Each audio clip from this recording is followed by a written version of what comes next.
it's a good episode when halfway through it, you're like, this is going to go longer than the average commute. It's about what, 25, 30 minutes. Yeah. Something like So that. every time we do that, we do like, all right, we're going to make a part one, part two. So now you can listen on your way to work or on your way home or whatever you're doing, right? Sure. So for those of you who didn't tune in to part one, this whole episode is work-life balance a fallacy? And we're mastering the art of living here with Mike Payne, and excited to get into part two. So let's do it. What do you say? Let's go.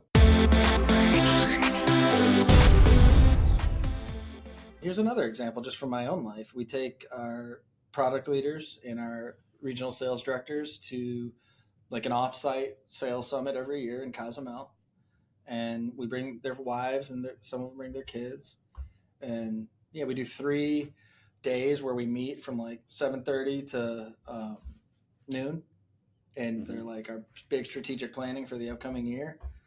And then the rest of it, it's a week-long trip. It's an all-inclusive resort. That's awesome. And we really focus on like integrating that, so like Sure. Some of the best stuff that happens in that trip work-wise is just like you took scooters off to some remote bar on some corner of the island, and you started like continuing that conversation that you had during the work sessions. And it doesn't feel like work. It feels like you're hanging out with family. And right. I think for me, especially with family business, I have seen like too much work and not enough family, and it's honestly like affected our family in a lot of ways, some irreversible ways.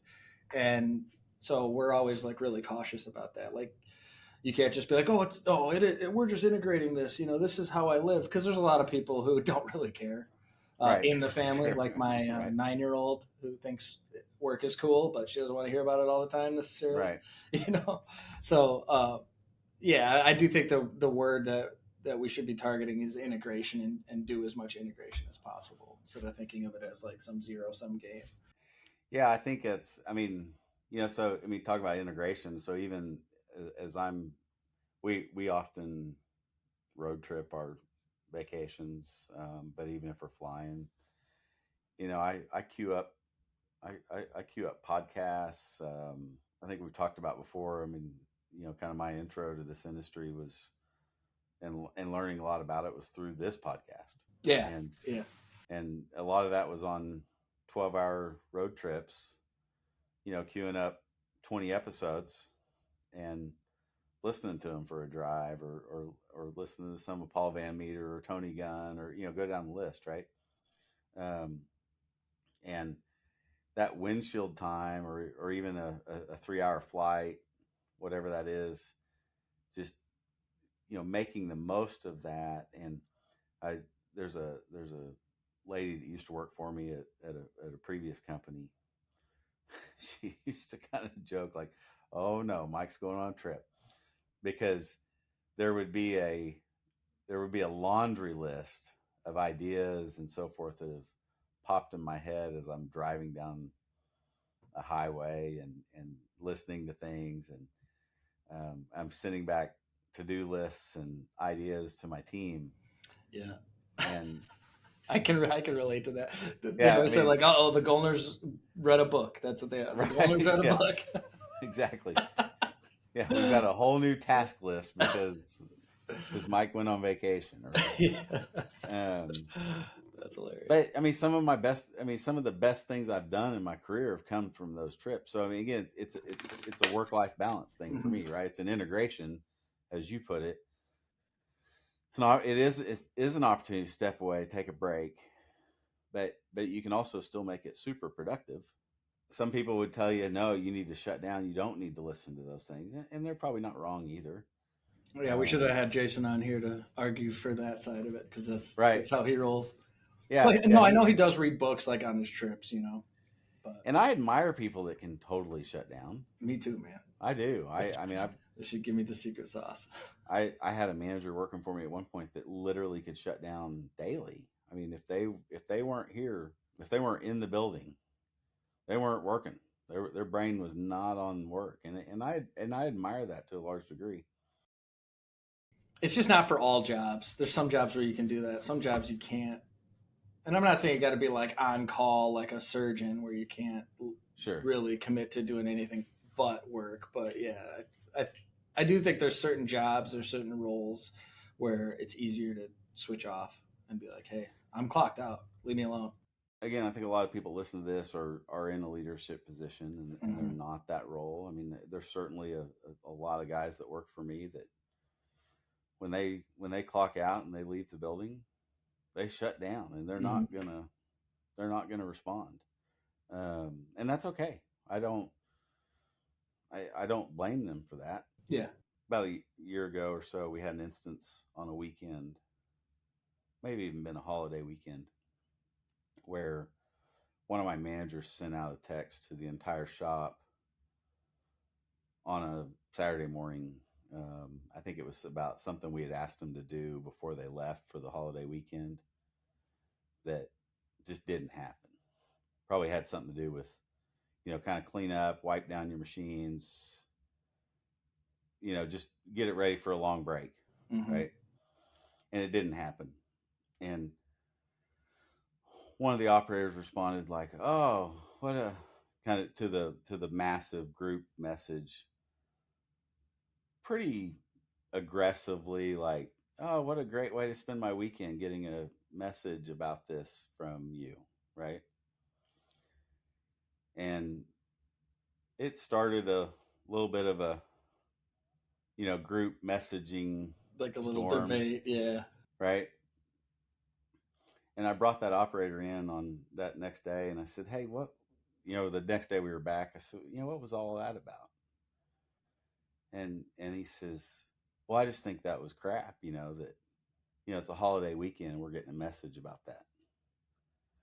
I said, "Okay." So I mean, he's like, I'm off the clock. I don't need to get messages from the shop, right?" I said, "Okay, that's fair." Um, However, so I mean, again, I'm kind of getting to a work life balance thing here. So, however, if we're going to draw that kind of line in the sand, then I'm going to draw a line in the sand that says you can't take a text from your wife during the workday, or your kids, or you can't call your doctor to schedule an appointment. You can't. I mean, so even on a day to day basis, right? I mean, like, there's this work life balance thing, Yeah, like because that his comment assumes this balance. Like the more you give of one, the more you take away from the other, instead of this integration. right? And it's like, I mean, I know you would never be like, now if the guy's on the phone all day with his family, it's like, hey man, That's a go different go back issue. to work. But But like I don't you care got if stuff to someone, take care of because you're integrating work into your life.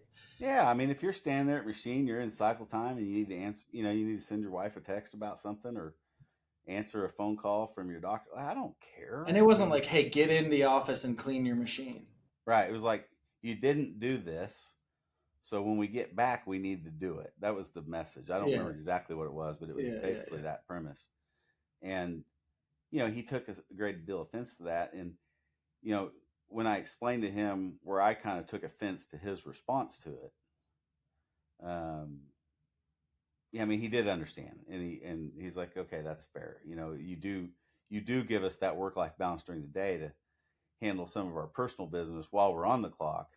Yeah. Then we should give you the leeway that there will be times off the clock that you need to get a message out to everybody, and we should be receptive to it, And I right? think So that's a good example of like taking conflict and making it healthy. So sure. there's some conflict there, and then you came to an understanding like, hey, this is how we're going to roll here. You might get a message about work when you're not at work, and you might be able to be at work and send messages that have nothing to do with work. And by the way, if you're not at work and get a message, you don't have to read it. Yeah. Right? I mean, Yeah. I Like mean, it's a fully valid excuse. Like, oh, I'm sorry. I was in the boundary waters. Just say that every weekend. right, right, right. I Oh, that's mean, great. he did choose to read it and respond, right? Yeah, So I mean, he exactly. And then chose it to make started this whole thing that now he's more committed to right, because he created this whole storm. Yeah. right. The but I mean, so is work life balance a fallacy? I don't know. I mean, it's I think in the context it's often used, it's a fallacy, Yeah, I right? think so too. I And I think think it's like the quote you started with is like what we got to keep the focus on, and it's the mastering the art of living. And the art is finding that balance or finding that integration the right way and learning little tips and tricks to do that. That's what I've tried to do. Yeah. Um, I mean, I the little distinction between their work and their play, right, is kind of the crux for me. Is it can be both. Right. It you have to love what you do, and I think most of the people listening to this voluntarily love what they do. Yeah, I'm glad you brought that up because to me that's a part of it. When it's what's that quote, like find something you're passionate about and you'll never You'll work a day never in your work it. life. Yeah, And we end up in jobs like there's always going to be part of your job that's not your strength. sure. For almost everybody, there's some things that I'm just like not naturally good at, and I gotta you know eat the frog first thing in the morning or whatever. But by the way, I said that last week, and someone was like, "What the heck does that mean?" I was like, "I'm pretty sure that's a real quote," Right, and it was Mark Twain on that one. Yeah, but like, like just get it out of the way when you have a ton of energy, because it's gonna take up more of your energy. sure. Like for me, doing administrative, finance, accounting Oh, things, and like re- reporting on things and stuff like that is not my natural MO. right, So, but there's part of my job I got to do that, right? So that's what I got to do, and I got a lot of energy, and I can just have like a really powerful focus time and just grind it out. If you spend the majority of your time doing things that you're not like naturally suited or created for, and you're not using your God-given talents towards the best of their ability, it's going to feel exhausting and you're going to feel so much more drained. So, right, like, it's your responsibility as you master the art of living to get yourself out of a situation where the majority of what you do is what you're not great at. right, Like, there's plenty of opportunities in every shop, every manufacturing company for all different kinds of people. Not just the hands-on mathematical engineering type person. There's roles in business. Maybe it's not at the business you're at either. Like maybe right, you have to make a change, but manufacturing is for everybody. And so if you're doing something all day that you're like, I'm not good at this. I don't like this. It feels exhausting. If I could do this type of work instead, it would be better. Now all of a sudden you're like more balanced and you have more of this integration because you don't hate your life. Well, you're saying that, and I pulled up another quote I have on my phone, actually saved with the Master of the Art of Living. But it's and I think everybody can relate to this. Working hard for something you don't care about is called stress. Working hard for something you love is called passion. Yeah, exactly. Right? I mean, that's Exactly.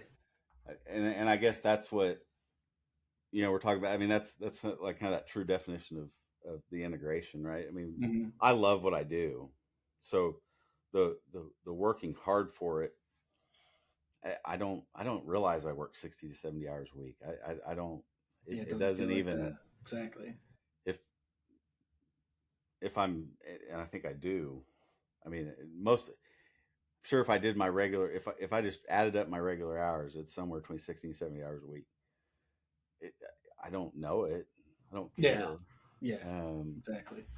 now You if have it's a very great relationship with your family. You're involved with them because you've got that integration. If you need to talk to your kids for an hour because they're like, "Hey, Dad, what do I do with this new right, house I bought or whatever?" right, Boom. You sit there and talk to them, and then you can yeah, catch up on work later. and it's as you pointed out, it's definitely different seasons, right? So I mean, Mm-hmm. my kids are in or out of college. Um, there's a that's a different season than like that you're in where your kids are home and they're home after school wondering where dad is. I mine are not, right? So it's we're in a different season, and that 60 to 70 hours looks different for me than it would for you. Yeah. Yeah. Um, Definitely. and when I was at your stage and I was coaching every sport they were in and I was doing everything, I mean, I people would say I didn't they would maybe think I didn't work enough because I would be out of the office by 2:30 or 3 so that I'm home getting ready to go coach a practice, do whatever. And then once they were in bed, I was working again till 12 or 1. Um, Still was working about the same amount, but on the surface, it may not have appeared that way. but it's just different seasons of our lives, like you pointed out. Like structuring this episode, my kids were watching Bluey and Monday Night Raw. They were switching between There you go. because my boys are obsessed with wrestling, and my daughter and my youngest like Bluey. So they're like every time it was a commercial, That's they were funny. switching.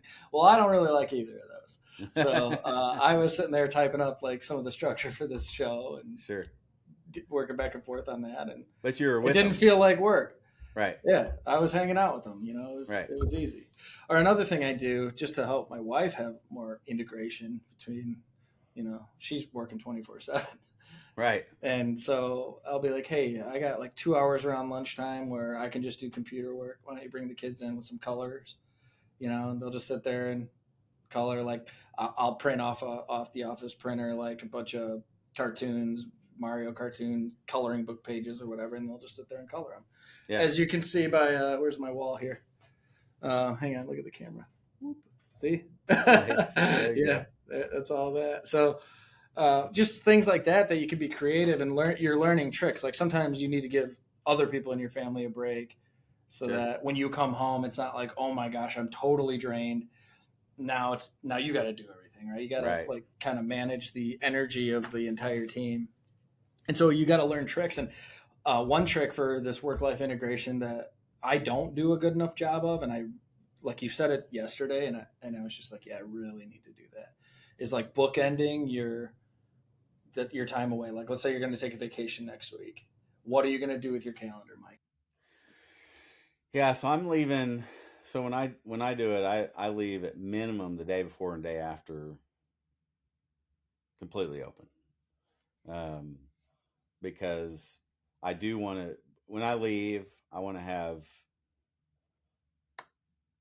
everything done, right? I mean that everything is lingering. I still have my daily stuff, and I'm gonna do my power hour or whatever. Um, but the things that are hanging out there, and then for the most part, as I check emails and so forth, I just leave them unread throughout the vacation. And for leaving the day or two after a trip unscheduled gives me a chance to reply to those things and handle that business. When I'm on vacation, I will typically reply to an email. I don't. I used to do like the out of office. I haven't said out of office in probably 10, 15 years, but because I don't feel like I'm ever really out. All it does is cause more work because then they're like, oh, sorry, you're out of the office. It's like, no, I'm here. I'm just replying. Right. And then they feel like the need to apologize to you. It's like, whatever. Yeah. So my typical reply now will be, hey, got this. I'm on the road.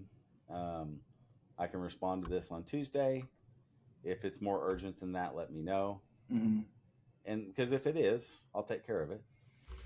And usually you get a response back. Oh, no problem. Talk to you Tuesday.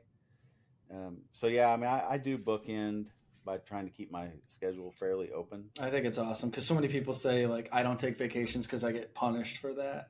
Right. What they mean is like I just have so much to do. Well, yeah, you're missing stuff. So everyone wants to schedule a meeting like that first Monday you get back or whatever. Right.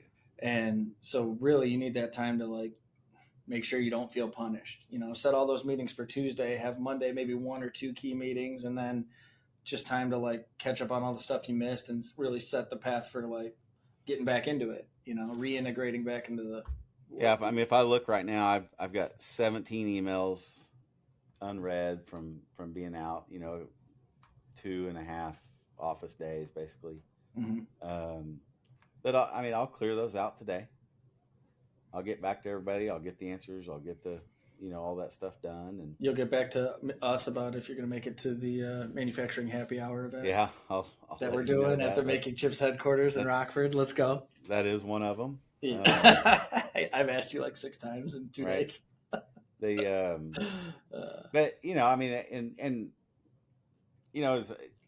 look, you could call me 10 years ago. You'd call me a hypocrite because I was terrible 10 years ago. I was first of all, I wouldn't hardly leave the office. I mean, I wouldn't make the trips. And if you sent me an email while I was on my trip, you're getting a full answer to your question, or if you called or whatever. So even when I was gone, I wasn't present with my family. Right. Right. I've learned what works for me. I mean, one thing I've found that I mean, maybe everybody knows this. It took me a long time to understand it. I mean, my customers, my vendors, my stakeholders, they understand I'm gone and they're okay waiting till Tuesday. They don't need a response from me on Saturday. Mm-hmm. Now, I do know they still appreciate a response from me on Saturday that says, or on Friday, whatever, says, "Hey, you know what? I'm on the road. Whatever I'm doing, I'll get back to you next Wednesday." They That's appreciated, right? They not answering makes you wonder, did they get the email or did they get the message, the phone message? Man, that is so key, especially for customers when they're looking for like a follow up. Hey, Especially where's customers. this at, or what's the status of this? It's just like, hey, I received your email and I will get back to you tomorrow. Right. Like that's so valuable. People think, well, I don't really have an answer, so why even reply? Right. Because like that uncertainty, you want to make your customer, your vendor, your internal customer, like your employee or whoever, just feel like, hey, he's got it. You know. And I do always ask, is it more important than me getting back to you on Tuesday or Wednesday? Yeah, that's a good thing too. If it is, I will. Yeah, sure. Right. I mean, I will take that 10 minutes, 30 minutes, whatever it takes to get them their answer. Mm-hmm. 99 times out of 100, Tuesday's fine. Right. Right. Right. And that was probably a big shift for me too. Cause like I said, I mean, 10 years ago, I would have said, "Hey, we need to pull over because I need to figure this out and respond to the customer." Meanwhile, everyone in your family's like, "Oh, Mike, that's the 10th time." Right. And stop it.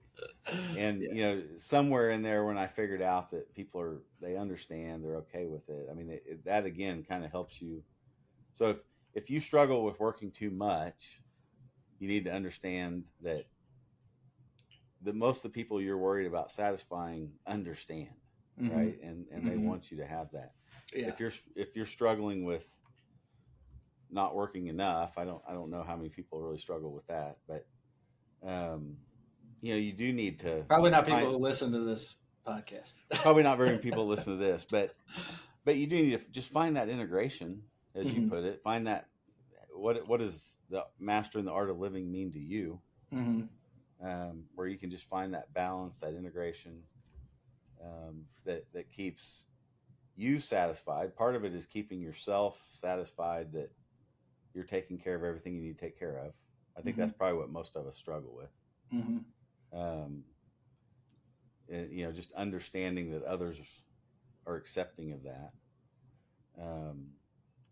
is probably the biggest thing that I learned over the last. Again, 10 years ago. Everything I'm saying today, I'd sound like a hypocrite, but yeah. Well, I mean, I think if you could say that about your life, that means you've made progress, you made changes, you grew. Sure. So, all right. Well, it's been an awesome episode. Let's kind of summarize some of these takeaways, right? Our mission is always to equip and inspire other manufacturing leaders. And while you and I were just chatting about this, it's like there's really a lot that other people can take away from this. So, one thing we just talked about is buffering your time away by actually adding more time on your calendar where it's not full of meetings, so that you can kind of prepare and get caught up and not feel punished for your trip.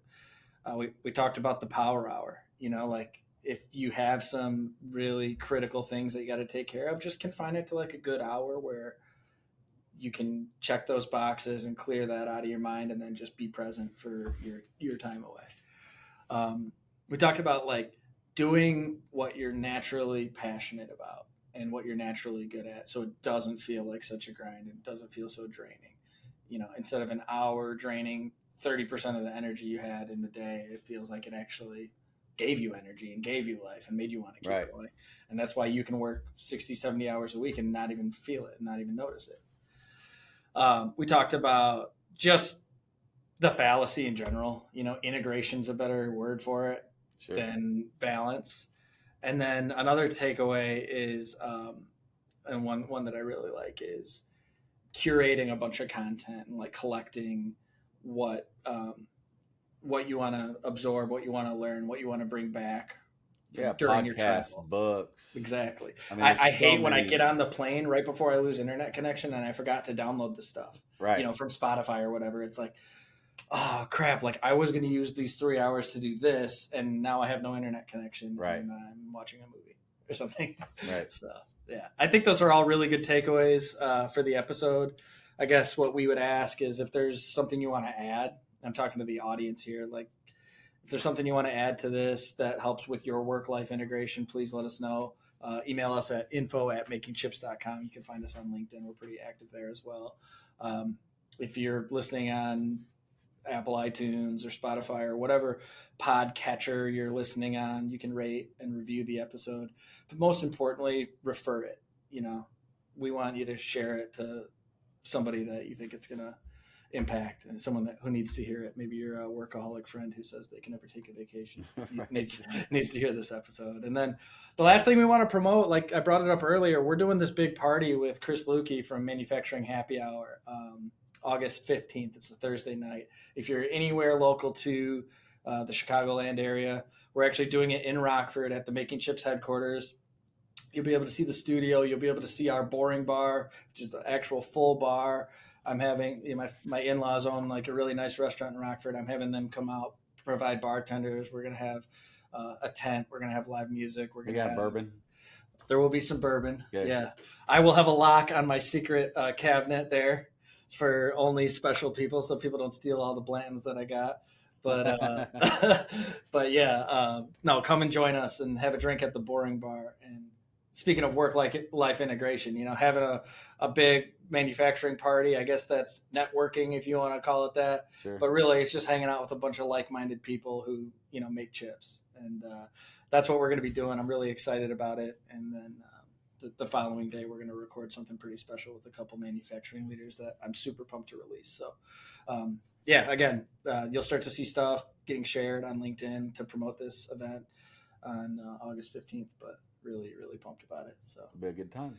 And Mike is going to let me know if he can fly out for it. So I'm hoping to. All right, Mike, how do we end the show? If you're not making chips, you're not making money. Bam.